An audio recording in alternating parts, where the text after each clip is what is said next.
സംസ്ഥാനത്ത് ഇന്നും മഴ തുടരും. 4 ജില്ലകൾ യെല്ലോ അലർട്ടാണ്. തിരുവനന്തപുരം, കൊല്ലം, പത്തനംതിട്ട, കണ്ണൂർ ജില്ലകളാണ് യെല്ലോ അലർട്ട് പ്രഖ്യാപിച്ചത്. മഴയ്ക്കൊപ്പം ശക്തമായ കാറ്റിനും ഇടിമിന്നലിനും സാധ്യത.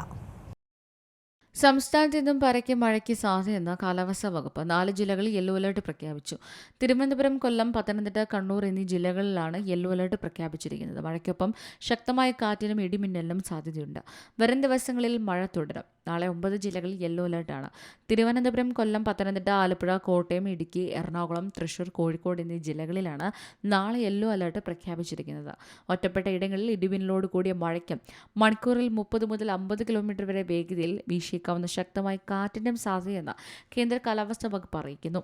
24 മണിക്കൂറിൽ 64.5 മില്ലിമീറ്റർ മുതൽ 115.5 മില്ലിമീറ്റർ വരെ മഴ ലഭിക്കുന്ന സാഹചര്യത്തെയാണ് ശക്തമായ മഴ എന്നതുകൊണ്ട് അർത്ഥമാക്കുന്നത്. തെക്കുകിഴക്കൻ അറബിക്കടലിലും ലക്ഷദ്വീപിന് മുകളിലായി തെക്കൻ കേരള തീരത്തോട് ചേർന്ന് ചക്രവാത ചുഴി സ്ഥിതി ചെയ്യുന്നു. തെക്കുകിഴക്കൻ അറബിക്കടലിൽ ചക്രവാത ചുഴി മുതൽ തെക്കു പടിഞ്ഞാറൻ മധ്യപ്രദേശ് വരെ കർണാടകയുടെ ഉൾഭാഗങ്ങളിലൂടെയും മഹാരാഷ്ട്രയിലൂടെയും സമുദ്രനിരപ്പിൽ നിന്ന് 0.9 കിലോമീറ്റർ ഉയരത്തിലായി ന്യൂനമർദ്ദപാത്തി നിലനിൽക്കുന്നുണ്ട്. ഇതിന്റെ അടിസ്ഥാനത്തിലാണ് മെയ് 11 വരെ കേരളത്തിലെ ഒറ്റപ്പെട്ട ഇടങ്ങളിൽ ശക്തമായ മഴയ്ക്ക് സാധ്യതയുണ്ടെന്ന് കേന്ദ്ര കാലാവസ്ഥാ വകുപ്പ് അറിയിക്കുന്നത്. News desk C Malayalam news. ഏറ്റവും പുതിയ വാർത്തകളും വിശേഷങ്ങളും വിരൽത്തുമ്പിലറിയാൻ സി മലയാളം ന്യൂസ് എല്ലാ ഡിജിറ്റൽ പ്ലാറ്റ്ഫോമുകളിലും ലഭ്യം.